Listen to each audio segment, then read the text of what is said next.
아담과 하와의 타락은 타락시대의 문을 열었습니다. 그들은 에덴 동산에 쫓겨났고 가인과 아벨을 출산하게 되었습니다.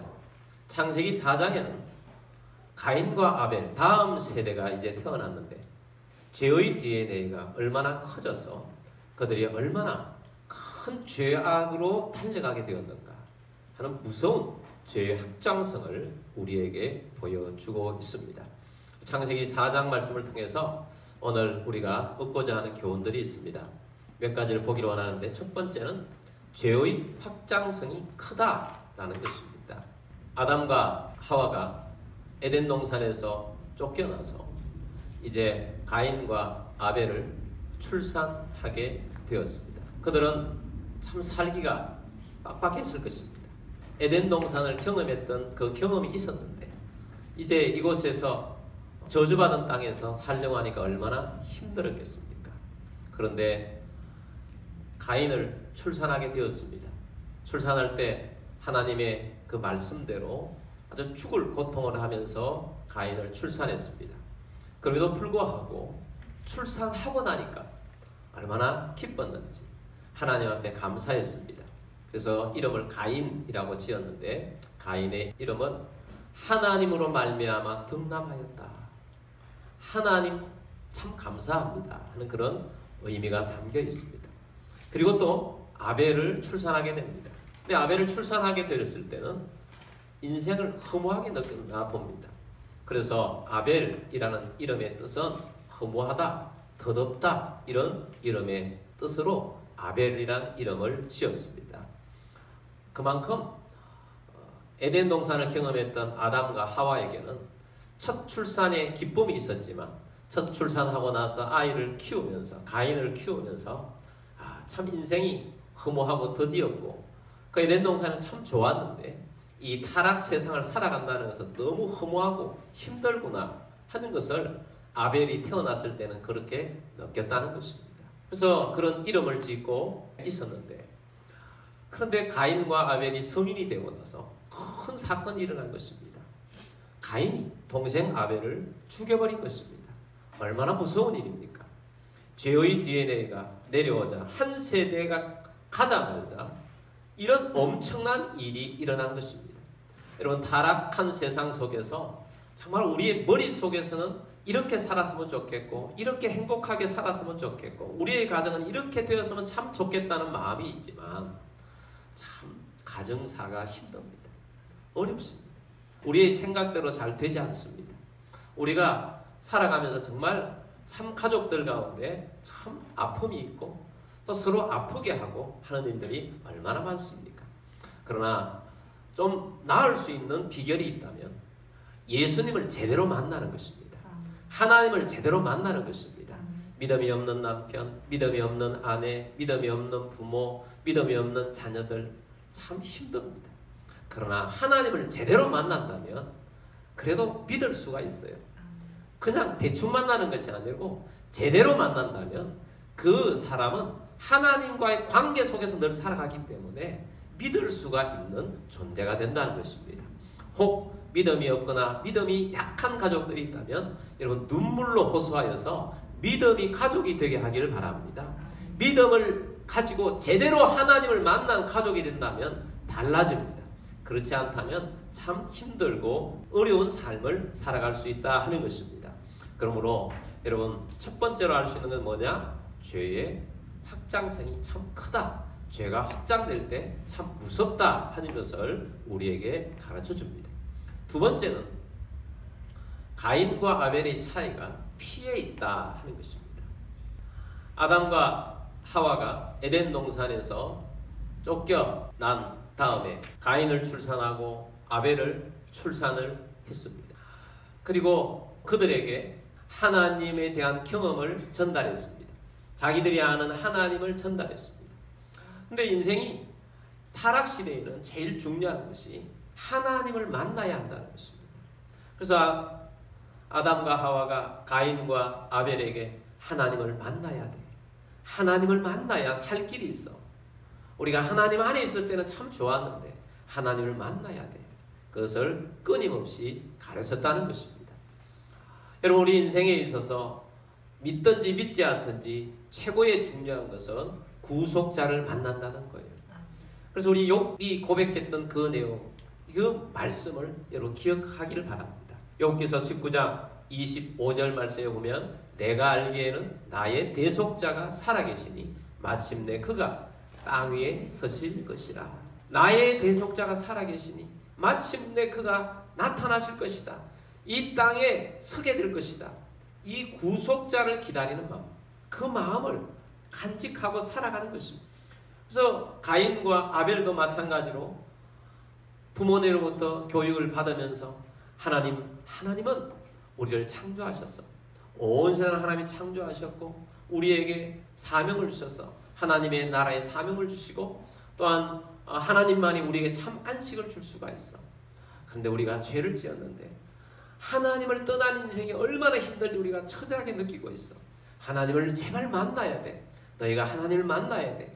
이렇게 교육을 했단 말이에요. 가인과 아벨은 모태신앙이라고 볼 수 있습니다. 근데 이 하나님을 만나는 데 있어서 제대로 만나야 되고 또 만날 때에 하나님을 만나서 바른 삶을 살아야 하는데 그러기 위해서 이 가인과 아벨도 노력했습니다. 그런데 하나님을 만나고자 했지만 하나님 앞에 나아갔을 때 하나님은 어떤 사람의 예배는 받아들이지 않으시고 하나님은 어떤 사람의 예배는 받으신다는 사실이에요. 여러분 우리가 하나님 앞에 나아가고자 하지만 하나님이 받으시는 예배가 있더라는 것입니다. 그래서 가인과 아벨도 마찬가지예요. 하나님 앞에 나아갔는데 가인의 예배는 하나님 받지 않으시고 아벨의 예배는 하나님께서 받으셨다는 것입니다. 그 차이가 무엇인가? 가인은 농사를 지으며 살았습니다. 아벨은 양을 키우며 살았습니다. 창세기 4장 3절 말씀을 보겠습니다. 세월이 지난 후에 가인은 땅의 소산으로 제물을 삼아 여호와께 드렸고 세월이 지난 후에 직역하자면 이 날들의 끝날에 라는 뜻입니다. 날들의 끝날은 종말은 아니고 날들의 끝날에는 일주일의 마지막인 안식일입니다. 참된 안식을 주시는 그 하나님 앞에 이제 하나님 앞에 안식을 기대하면서 두 사람이 제물을 들고 나아갔는데 가인은 무슨 제물을 가지고 나아갔습니까? 가인은 땅의 소산으로 제물을 삼아 여호와께 드렸고 근데 아벨은 무엇을 가지고 나아갔느냐? 4장 4절 말씀 봅니다. 아벨은 자기도 양의 첫 새끼와 그 기름으로 드렸더니 여호와께서 아벨과 그의 제물은 받으셨으나 자 아벨은 무엇을 가지고 나갔어요? 양의 첫 새끼와 그 기름을 드렸다 하는 것입니다. 레위기서에 보면 죄인이 하나님 앞에 나아갈 때 속죄받는 길에 대해서 5대 제사를 체계적으로 이제 만들어서 보여주고 있습니다. 5대 제사가 뭐냐? 번제, 소제, 화목제, 속죄제, 속건제인데 그 중에 소제는 고운 가루를 가지고 하나님 앞에 나아가서 제사를 드리는 것입니다.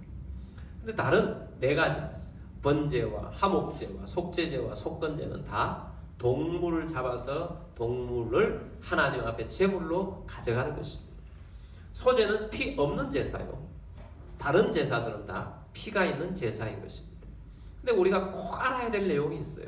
아무리 소제라 할지라도 하나님을 만날 때는 반드시 피가 있어야 된다는 거예요. 그래서 속죄제를 드릴 때 하나님께서 속죄를 하려면 동물을 가지고 와서 하나님 앞에 제사를 드려야 되는데 가난해서 동물이 없다. 그러면 가난한 자는 고운 가루를 가지고 와라. 그래 고운 가루를 가지고 와서 제사장에 가져오면 제사장 그 고운 가루를 가져와서 제사장이 매일 아침마다 하나님 앞에 상번제라는 걸 드립니다. 제물을 태워서 늘 하나님 앞에 이 백성들의 죄를 용서해달라고 하나님을 만나는 항상 드리는 제사를 상번제를 드리고 있어요. 근데 고운 가루를 어떤 사람이 하나님 속죄하기를 원해서 고운 가루를 가난한 사람이 가져왔다면 그 고운 가루를 제사장이 드리는 번제물 위에다가 얹어서 같이 제물을 드리는 거예요. 그래서 이 고운 가루가 동물의 피가 배이도록 해서 하나님 앞에 드린다는 거죠. 그래서 소제도 하나님 앞에 속죄를 원한다면 피가 있어야 된다는 것을 우리에게 말씀하고 있습니다. 그래서 하나님께서는 피 있는 대속제물이 필요하다는 것을 가르쳐 주고 있습니다. 가인은 소제를 드린 것이고 아벨은 피 있는 제사를 하나님 앞에 드리게 된 것입니다.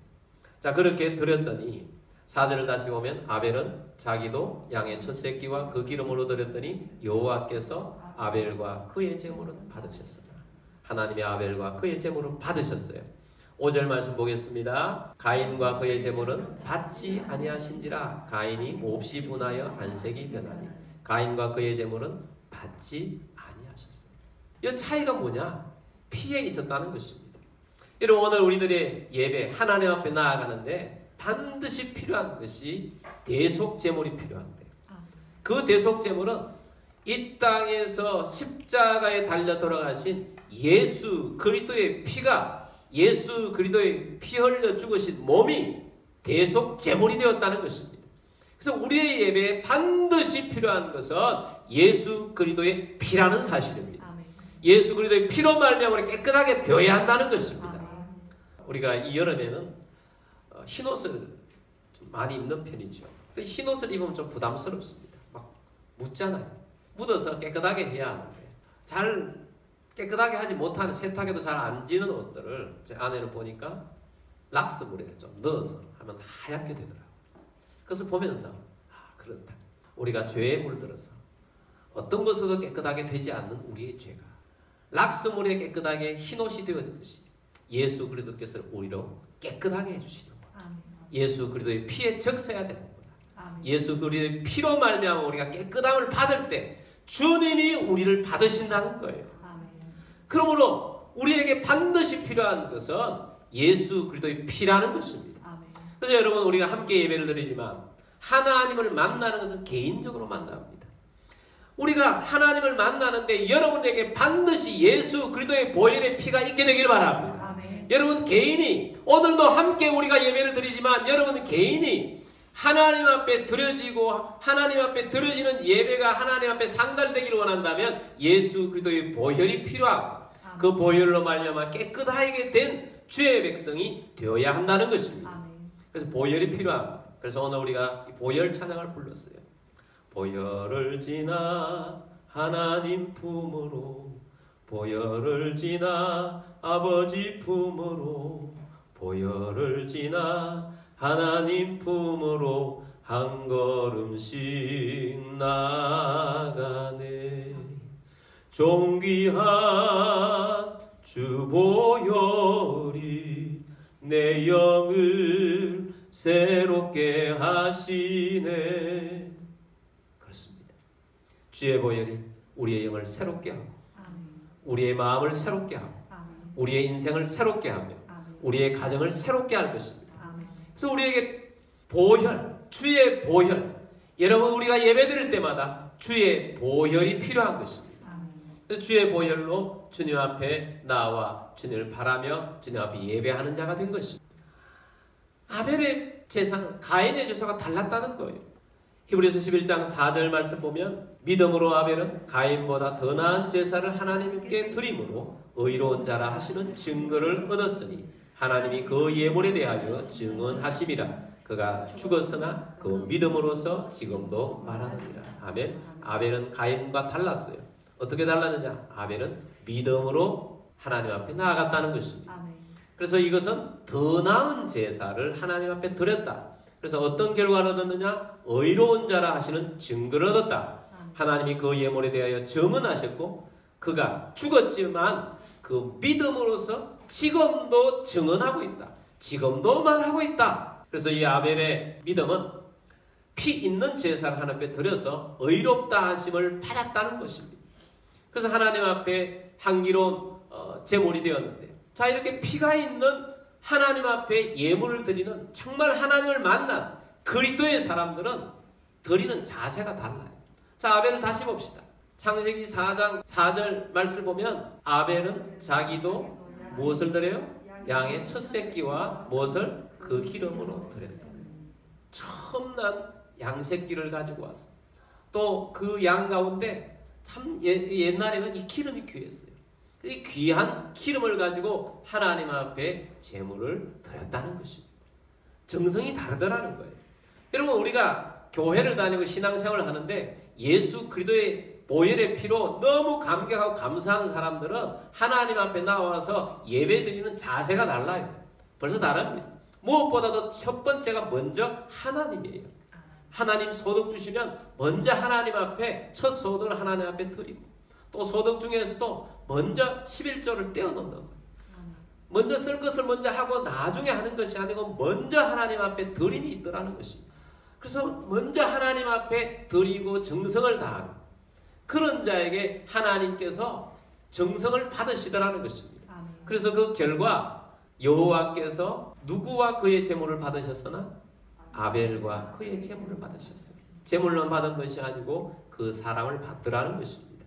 여러분 우리가 하나님 앞에 예배하면 하나님께서는 아벨과 그의 제물을 받으시듯이 우리를 받으세요. 가인은 어떻게 되느냐? 가인과 그의 제물을 받지 않으시더라. 하나님은 제물만 받은 것이 아니고 가인까지도 받지 아니하시더라는 것입니다. 가인과 아벨의 차이는 뭐다? 피에 있더라. 피. 여러분 예수 그리스도의 피로 구원받은 우리들이 여기서 출발점이에요. 이것에 감격하고 믿음으로 사는 자는 삶의 자세가 완전히 다른 그런 사람이기 때문에 하나님께 주시는 은혜의 삶, 복된 삶, 하나님이 흠양하시는 삶, 하나님이 기뻐하시는 삶, 하나님이 그 인생을 복되게 하는 삶이 될 것입니다.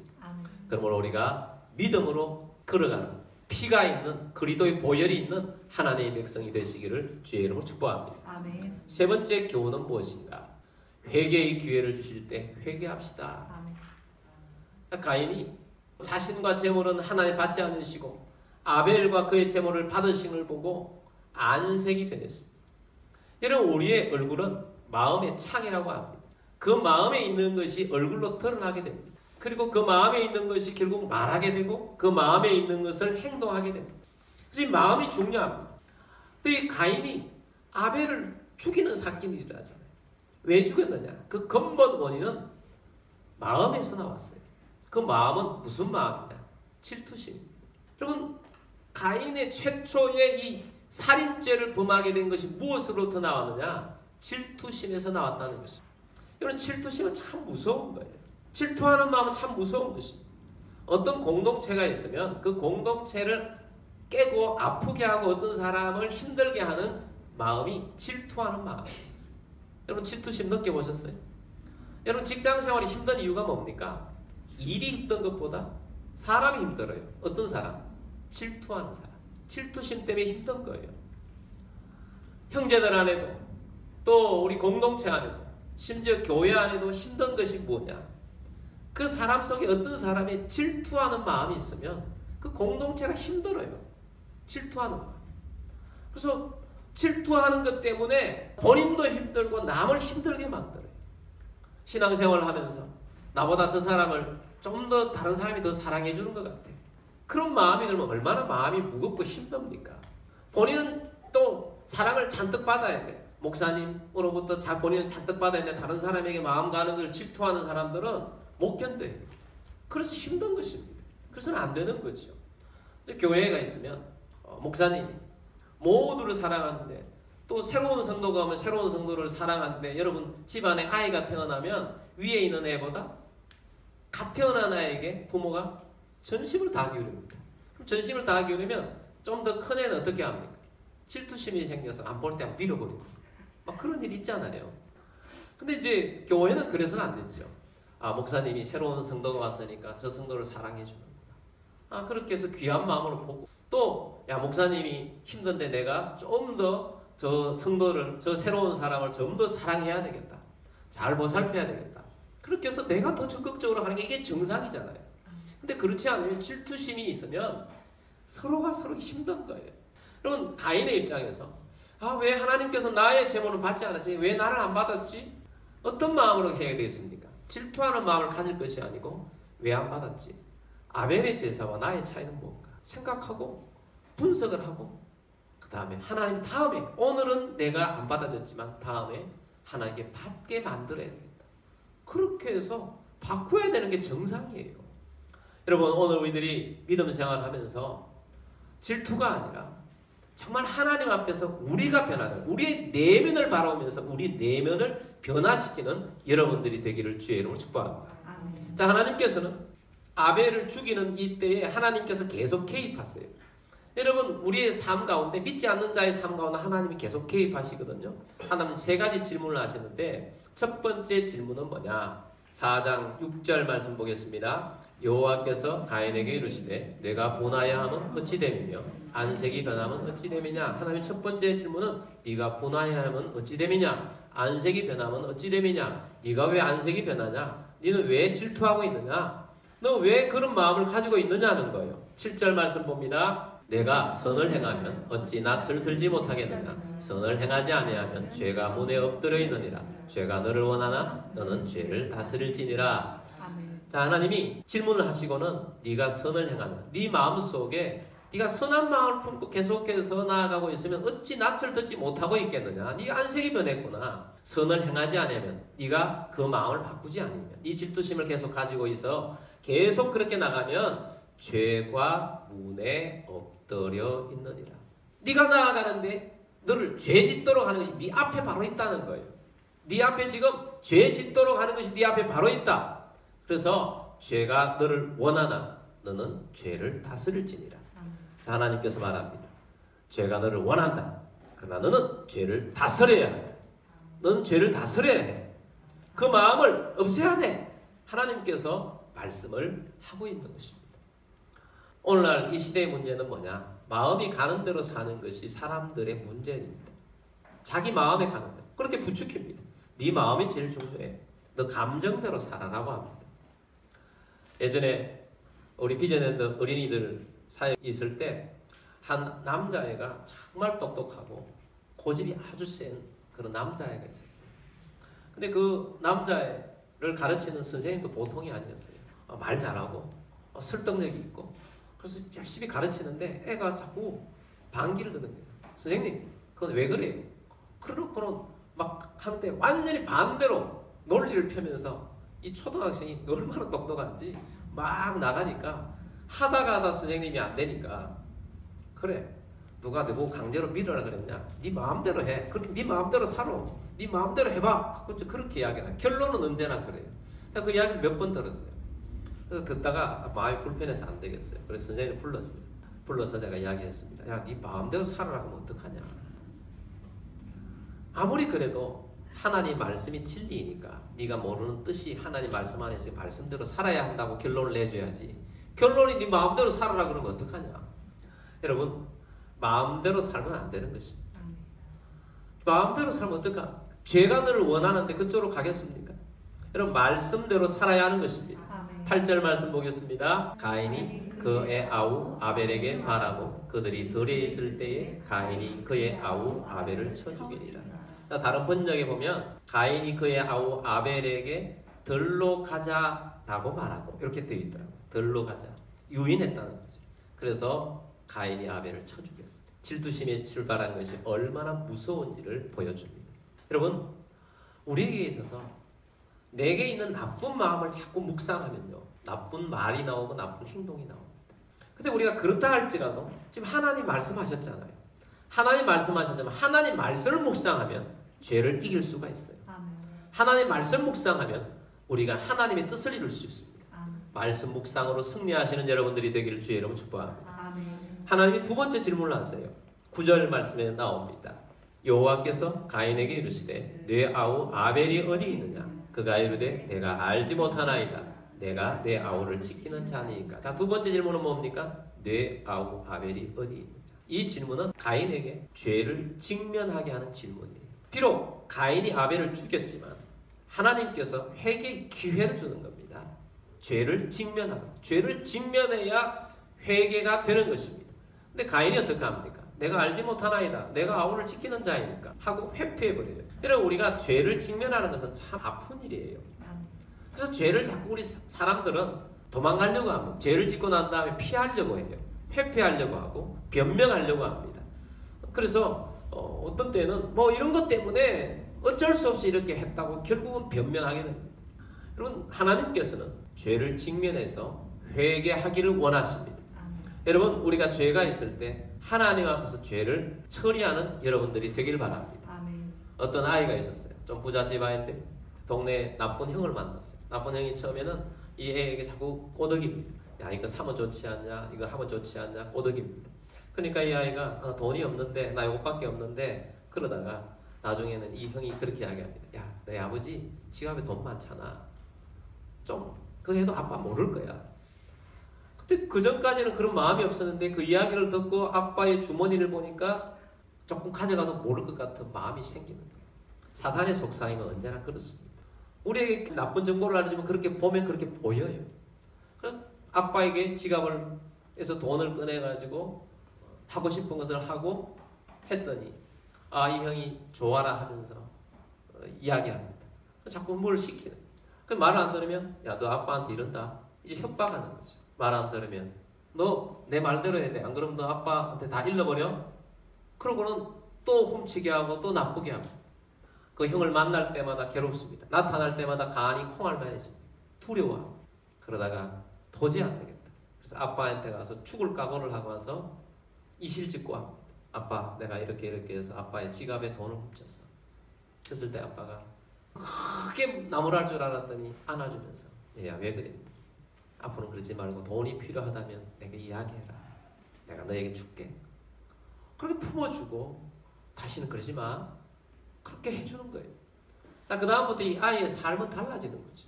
그 아이부터 그 형을 만나도 이제는 더 이상 주눅들 필요가 없습니다. 그 형이 야, 너 이거 안 해? 안 해도 돼. 야, 너 아빠한테 이런다? 일러. 자유함을 얻게 되는 거죠. 아멘. 여러분, 죄를 해결해야 자유함을 얻는 것입니다. 아멘. 하나님께서 가인에게 죄를 해결하라고 촉구하고 있는데 가인이 피하는 것입니다. 세 번째 질문입니다. 10절 말씀 보겠습니다. 이르시되 내가 무엇을 하였느냐? 내 아우의 핏소리가 땅에서부터 내게 호소하느냐? 세 번째 질문. 내가 무엇을 하였느냐? 이제 하나님께 직접적으로 죄에 대해서 묻고 있는 것입니다. 네가 무엇을 하였느냐? 죄의 문제를 해결하지 않고 늦은 이 회개는 우리를 큰 고통 속에 빠뜨린다는 것을 알아야 합니다. 저주가 힘들게 한다는 걸 알아야 합니다. 그래서 하나님께서 네가 아우를 죽였는데 핏소리가 땅에서부터 들린다. 그래서 하나님께서 가인에게 아벨이 받았던 그 저주 플러스 또 다른 저주를 가인에게 내린 것입니다. 11절 12절 말씀에서 나옵니다. 땅이 그 입을 벌려 내 손에서부터 내 아우의 피를 받았은즉 네가 땅에서 저주를 받으리니 네가 밭을 갈아도 땅이 다시는 그 효력을 내게 주지 아니할 것이요 너는 땅에서 피하며 유리하는 자가 되리라. 더 큰 저주를 받아요. 아담이 받은 고통 플러스 가인은 땅의 저주를 받아서 땅에서 유리하는 자, 여기서도 안 되고 저기서도 안 되는 그런 유리하는 자가 되었어요. 근데 하나님께서 가인의 삶 가운데서 이런 저주가 있도록 했는데 이 저주가 가인에게 있어서 참 문제인 것은 하나님의 이 은혜를 받지 않는다는 것입니다. 자, 네 번째 하나님이 주시는 교훈은 뭐냐? 가인에게도 하나님의 은혜가 있다는 것입니다. 여러분, 이런 큰 죄인인데 가인에게 하나님의 은혜를 주셨어요. 하나님은 우리 믿는 자에게도 은혜를 주시지만 믿지 않는 자에게도 은혜를 주셔서 사는 것입니다. 그래서 가인이 자기 생명을 보존하고 살아요. 하나님 직접 말씀하셨어요. 내가 네 생명을 수명대로 살도록 보존해 주겠다고 하나님 특별히 약속해 주세요. 근데 저주가 뭔지 아세요? 가인이 그걸 안 믿어요. 하나님의 말씀을 안 믿어요. 이건 뭐가 저주냐? 하나님이 주신 말씀을 안 믿는 게 저주입니다. 그래서 가인이 한평생 불안에 떨면서 살아요. 내 지은 죄 때문에 누가 나를 해하지 않나? 내가 동물에 먹이는 되지 않나? 고통 속에 살아요. 나가 이러다가 요절하지 않나? 두려움 속에 산다는 거예요. 그래서 자기 성을 쌓는 거죠. 마음에 병이 든 채 일평생을 사는 거예요. 하나님은 은혜를 주시나 믿지 않는 게 저주인 것입니다. 여러분들은 하나님의 말씀을 있는 대로 믿는 하나님의 복받는 사람이 되기를 주의 이름으로 축복합니다. 다섯 번째 교훈은 뭐냐? 가인보다 아벨의 삶이 더 가치 있는 삶입니다. 아벨은 형 가인 때문에 일찍 죽게 되었습니다. 여러분, 이 세상에도 우리가 알지 못하지만 선했는데 일찍 죽는 사람도 있고 악한데 오래 사는 사람도 있습니다. 여러 가지 방법으로 삽니다. 근데 어떤 사람은 정말 선하고 믿음의 삶을 살았다. 근데 우리가 모르는 뭐 그냥 일찍 죽고 늦게까지 살고 이걸 말하는 것이 아니고 그런 삶이 있지만 아벨처럼 일찍 주님 품으로 안긴다 할지라도 하나님과의 관계 속에서 임팩트가 있다면 그건 성공적인 삶이라는 것입니다. 가치 있는 삶이라는 거예요. 근데 가인은 긴 인생을 살았지만 하나님과의 반대편에 살았기 때문에 좀 가치 있는 삶이 아니에요. 그래서 성경은 우리에게 아벨의 삶이 가치가 있지 가인의 삶은 아무리 오래 살았어도 가치가 없다는 것입니다. 그렇다고 해서 여러분 일찍 돌아가시라는 이야기는 아니고 여러분 오래 살길 바랍니다. 근데 백세 인생은 사는데 중요한 게 뭐라고요? 예수 그리스도의 보혈로 피가 있고 하나님의 인정하심이 있고 하나님께서 역사하시는 그것이 있는 삶이 중요하다는 것입니다. 히브리서 11장 4절 말씀을 다시 봅니다. 믿음으로 아벨은 가인보다 더 나은 제사를 하나님께 드림으로 의로운 자라 하시는 증거를 얻으시니 하나님이 그 예물에 대하여 증언하심이라. 그가 죽었으나 그 믿음으로써 지금도 말하느니라. 그가 죽었으나 그 믿음으로써 지금도 말하느니라. 지금도 아벨은 증언하고 있다는 것입니다. 여러분 우리의 삶을 통해서 우리의 삶이 길든 짧든 여러분 다 길게 살기를 주의 이름으로 축복합니다. 근데 하나님이 기뻐하시는 하나님이 인정하시는 삶이 되는 길을 축복합니다. 이 삶이 진짜인 것입니다.